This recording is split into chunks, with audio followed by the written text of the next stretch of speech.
da, oitako bat. Gaur aurkezten duguna saiakera bada, egungo horrietan.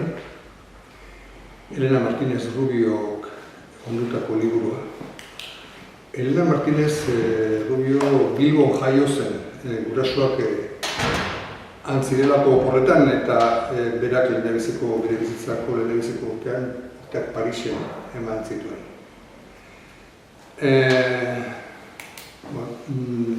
Nik ez dakite pertsona baten bizi ibilbidea laburtzen hasita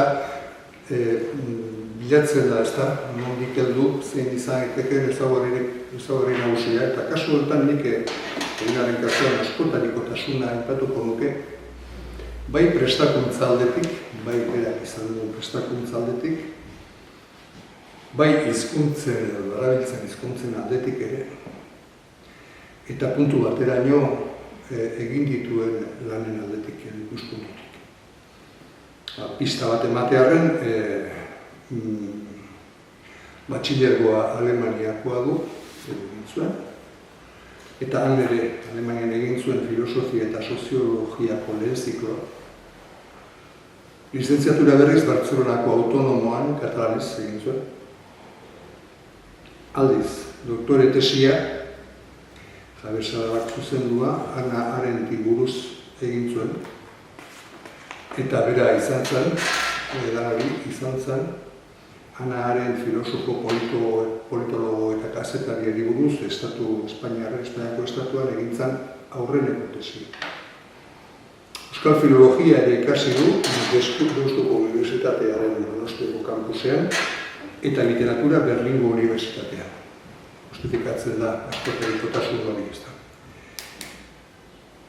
Hainbat saiakera argitaratu ditu, honako hauek, besteak beste, un pensamiento a la intemperie, Hannah Arendti buruz, bidaia filosofikoak eta jactaos vosotros. Eta hiztegigintzan ere aritu da, euskara alemana Deutsch Baskisch hiztegia. Baina ez du estilo horretako saiakera libururik eta ez horretako libururik bakarrik argitaratu, poesia ere kaleratu du. Vivíamos a la vuelta de la esquina, Pasaia hiriko lehen saria 2010ean izan zen argitaratu zuen. Eta gaur aurkezten dugun liburu honetan, egungo horrietan, liburu honetan 25 pieza jaso ditu.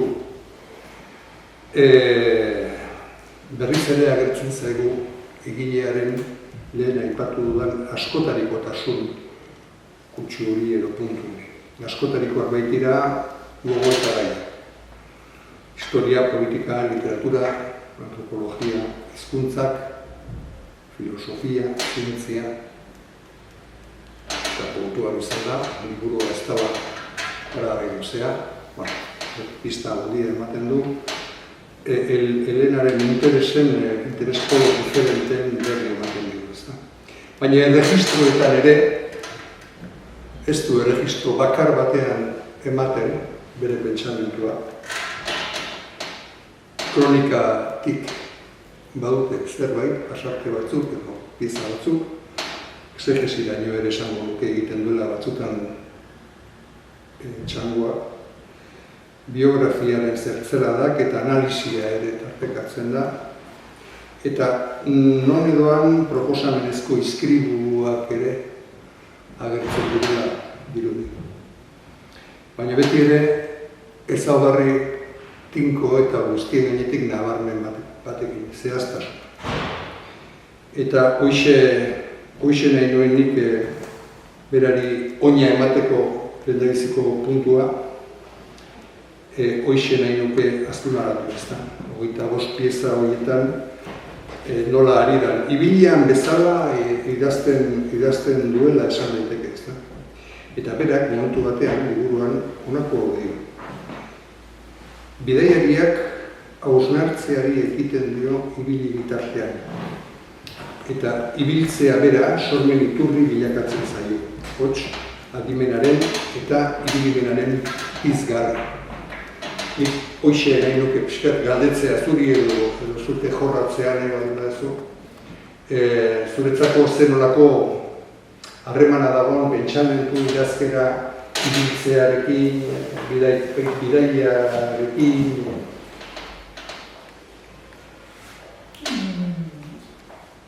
Ez da izango behar da denontzat, ez? Niretzat eta ez bakarrik niretzat, baina horrela da, bai. Ibiltzeak edo, bueno, eta nirean gehiago da, mendian ibiltzeak, mendian gora eta mendian bera, horrek ematen dit, ez dakit, aukera bat, hobeto antolatzeko ideiak edo. Askotan etxean baino beto, hau da, mendian bururatzen zaizkide gauzak eta jainen gero ordenagailuan idazten ditut. Mendian nagoela gauza askotatzen zaizkide burura. Etengabe. Etxean berriz esertzen banez ordenagailu horrean nola beste joan zaitzen bururatzen. Normala, ez beti. Gehiago mendian eta ez dakit, lotura hori da. Eta gero filosofoengan ere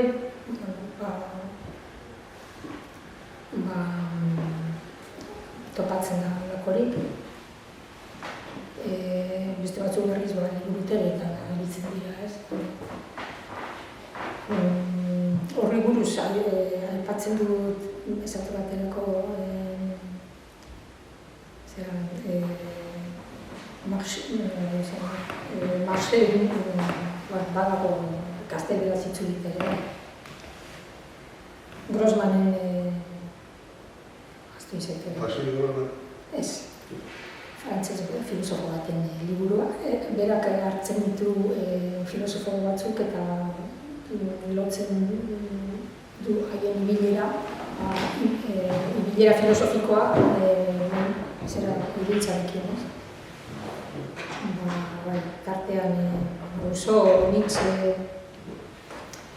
Kant noski ezaguna da barrengatik, ez mendian, baina bai bere hirian beti egiten zuelako osteratxo bat, egunero, eta bai, lotura bat topa diteke, filosofia osnarketa eta ibiltzaren artean. Eta kasu naturarekin, berarekin ere, ez da? Naturarekin, bai. Gero ni nola zaletasun baino gehiago, segun zer den zuretza zaletasuna, baina etimologiak eta horrako gauzak aztertzea baita historia horrean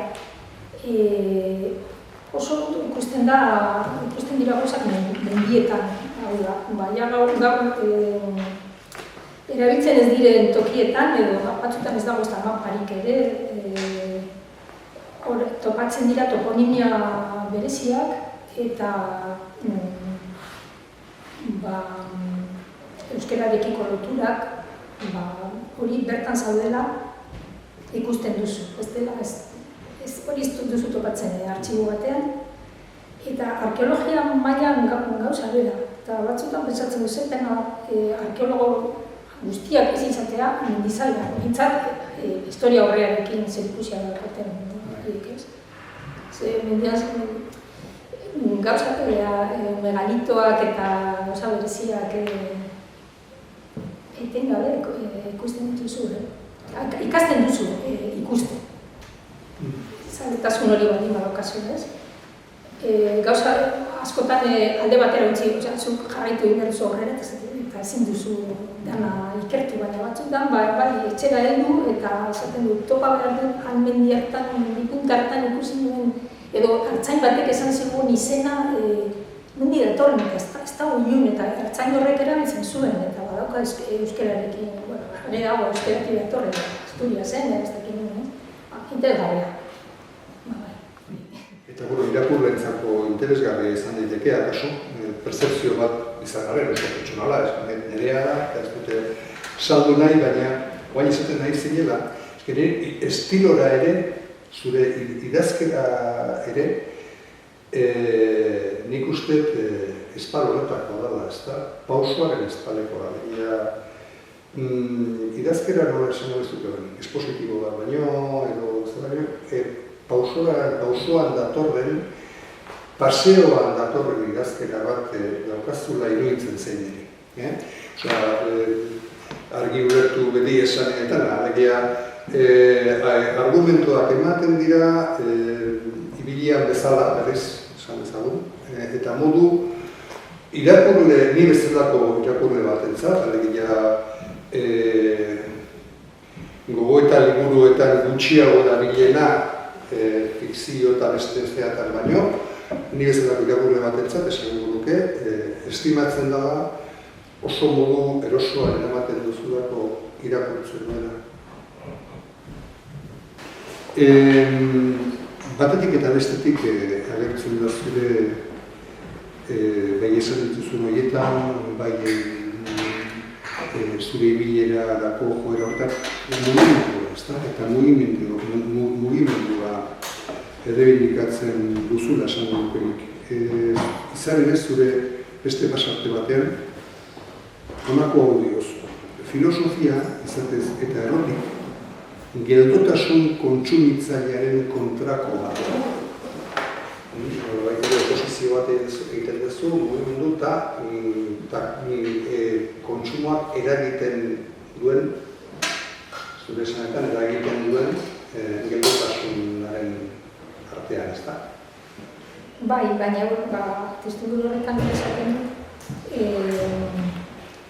kontsumoa itxuraz ez da geldoa. Kontsumoa da mugimendua, etengabe mugitzea, etengabe kontsumitzea eta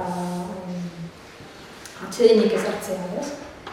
Orduan itxuraz asko mugitzen da, kontsumitzen duena itxuraz. Baina nik esan dut horrek eragiten duela funtsean geldotasuna.